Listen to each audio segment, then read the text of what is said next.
Jay here for Stretford Paddock. This is Transfer Review. As you can see, I'm outside Old Trafford giving you the latest transfer stories about Manchester United, and I'm giving them a review. Now, I think this should be called the Transfer Rumour Rater, but I just do as I'm told, and I'm call it Transfer Review, so whatever.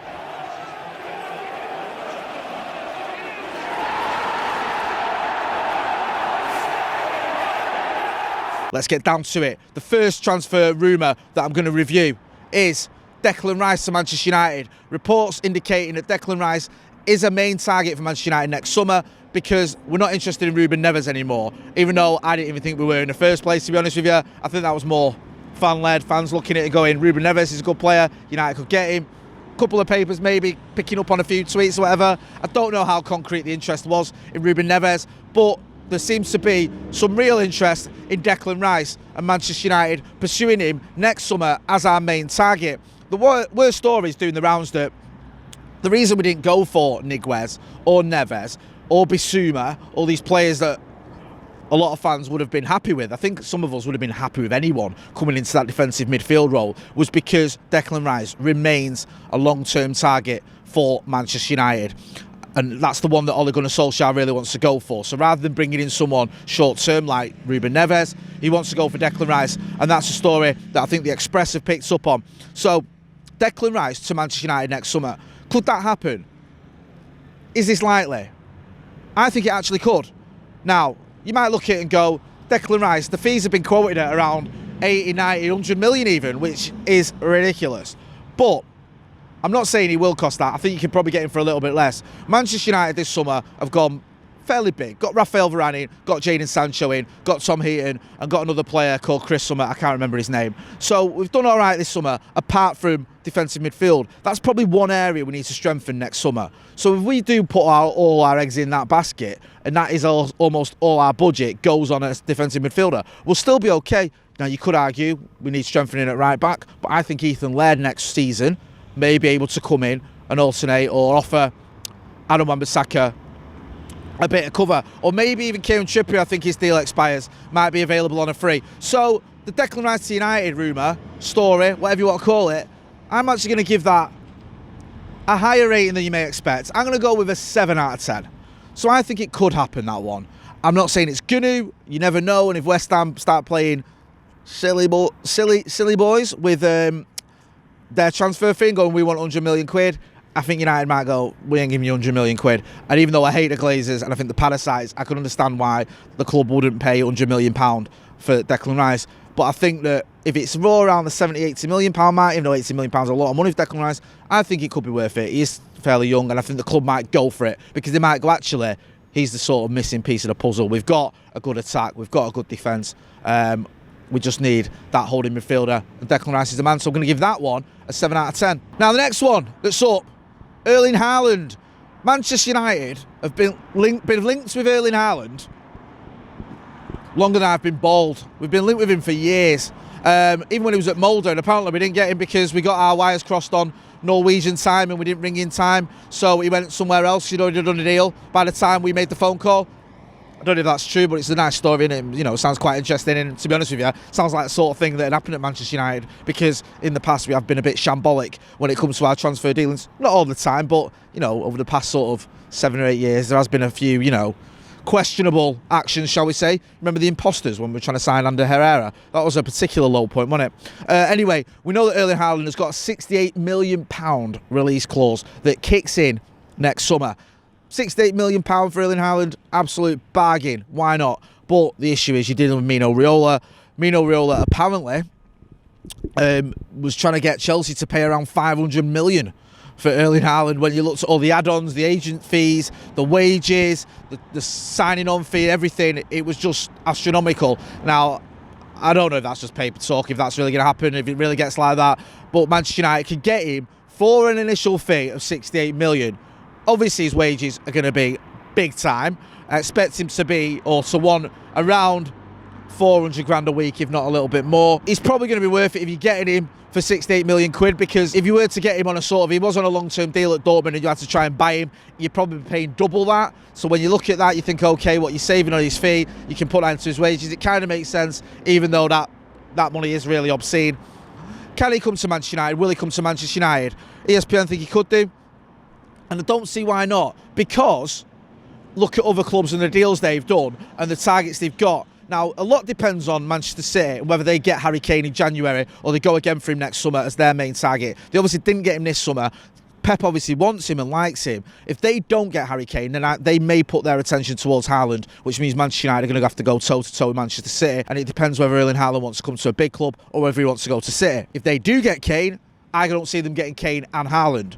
Real Madrid are interested in Kylian Mbappe. They made an 11th hour bid of £189 million for Kylian Mbappe on transfer deadline day. Didn't get him, but they can go again in the summer and get him on a free. So I don't think that target's going to change. I don't think they're going to go, well, we only wanted him when we had to pay 180 million quid for him. Now he's a free, we don't want him. They'll still want Kylian Mbappe. Did they go for Mbappe and Haaland? Possibly. Real Madrid have done things like that in the past, you know, the Galacticos and all that. I just don't see it happening. I think that would be their main striker, their main attacker. So maybe they just go for Kylian Mbappe. Chelsea have already got Romelu Lukaku. They paid nearly 100 million quid for him. Now, he might have a stinker this season. Unlikely, but he might do. And they might go, actually, we need to bring in another striker. Let's go for Haaland in the summer. But when you look at it, there's almost a feeling that Manchester United could have a clear-ish path for Haaland. Barcelona a skin to basically give Anton Griezmann back to Atletico Madrid, didn't they? So I don't see them going in for him. Real Madrid I've already spoke about. Manchester City, Chelsea, the main English clubs. Liverpool might throw the hat into the ring.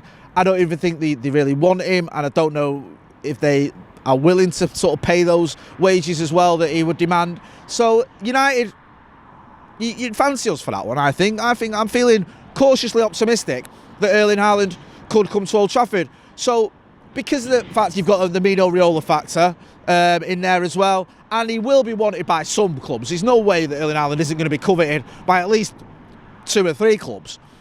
I'm going to give this a... Do you know what? Sack it. Let's go for it. 8 out of 10. Yeah, you know what? This might get clipped up and I'll end up with egg on my face. I'm going to go with an 8 out of 10. Erling Haaland coming to Manchester United next summer. Even though I've just said that Declan Rice will be our main target and that we're going to probably put all our eggs in that basket. So this doesn't really make any sense how we're going to get Declan Rice for around 80 million quid and then go buy Erling Haaland for 68 million pound as well. I'm going to say it anyway. 8 out of 10 for Erling Haaland coming to Manchester United. Why not? The next one. Jesse Lingard. Now, there's lots of reports Jesse Lingard could be going back to West Ham. I think that venerable publication Caught Offside may have picked up on this, but it's been reported elsewhere, saying that Jesse Lingard could be going to West Ham in January. Now, he went there last January and absolutely smasher-rooneyed it. He got 9 goals and 6 assists, I think it was, in 15 games. Fantastic. Almost put them in the conversation for the Champions League positions at one point. Obviously didn't go there in the summer when he was expected to, staying to fight for his place at Old Trafford. If it doesn't work out, if he doesn't get many games, then he could end up going back to West Ham in January. So I think this is a strong possibility because I think he's going to struggle for games this season. I think when you look at the players that can play in the same positions as Jesse Lingard, the likes of Bruno Fernandes, Paul Pogba, Marcus Rashford, Mason Greenwood, Amad Diallo, Anthony Elanga, it's going to be difficult. It's going to be really difficult. I mean, we know Jesse can play out wide. He can play in the 10. Those players I've mentioned can all play in those similar positions. And, you know, there's even, you know, probably 1 or 2 I've not mentioned as well. So I can see Jesse Lingard going in January. And I could see him probably going back to West Ham. I know, is it Ben Rama who's been tearing it up already for them this season? 3 games in, they're flying high. They might think we don't need Jesse Lingard. But I think if they can get him on the cheap in January, knowing the success he had there last season, I think they'll go for him. So I'm going to give Jesse to West Ham. I'll give that a 9. Give it a 9 out of 10. But who knows what can happen with these sorts of things. Finally, the last one, Paul Pogba to Real Madrid. They were saying that Real Madrid want to come in for Paul Pogba in the summer because they can get him on a free. His contract obviously expires this summer, so they want to bring him in for Nout. I think they also want to bring in Kylian Mbappe as well. They could probably get him for nothing because his contract expires from PSG. So they could bring in Paul Pogba and Kylian Mbappe on frees. I mean, they're going to pay a lot in transfer fees. Let's not kid ourselves. It's not going to be like they're getting him for literally nothing. But yeah, Paul Pogba to Real Madrid, doing the rounds in Marseille. Now, Marseille sometimes put out stories that they want to happen for Real Madrid. rather than they think are going to happen, to get a bit of rumour going, to get some sort of smoke going, and then maybe even tempt a player to go, oh, look, Real Madrid are in for me, actually, get me agent to get that deal going. But this one kind of makes sense. Some people think Paul Pogba will end up at PSG, has been linked with them. I don't know. I think Paul Pogba, no disrespect to the French league, I think he's too good for it. And you may laugh and go, what are you on about? Ramos is there. Lionel Messi's there, Donnarumma's there, there's some fantastic players there. A lot of these players though, especially look at Ramos and Lionel Messi, are going there for a bit of a swan song. Paul Pogba wouldn't be going to France for a swan song. He's 28 years old, so he's still got his peak years left in him. I can see him going to Real Madrid. I think that makes sense. I think going to La Liga for a couple of years, 3 years or whatever, and then maybe go to PSG when he's 32, 33 would work. And I think he'd still tear it up as a 33-year-old in the French league. I think it's going to be between PSG and Real Madrid, if he doesn't stay at Old Trafford, of course. But I could see Real Madrid being in pole position for him. I think that's an attractive move for Paul Pogba, especially if they get Kylian Mbappe as well. I know there was a bit of arguments or reported arguments between the families, weren't there, at the Euros after Kylian Mbappe missed that penalty. I don't know how much that comes into it, if that's even true at all. But no, I think Paul Pogba going to Real Madrid kind of makes sense. I hope it doesn't happen. I hope he signs a new deal, stays here at Old Trafford. But I'll give that one. Should I give it a 7? Give it a 7 because PSG is still in the hunt for him, and there's always the possibility that he'll stay at Old Trafford. So I don't want to go too big with that one, but I'll give it a 7 out of 10. Paul Pogba to Real Madrid. So we'll see what happens with that one. Hopefully he'll stay here, but you never know, do you? And also Real Madrid, when they want players, they usually get him.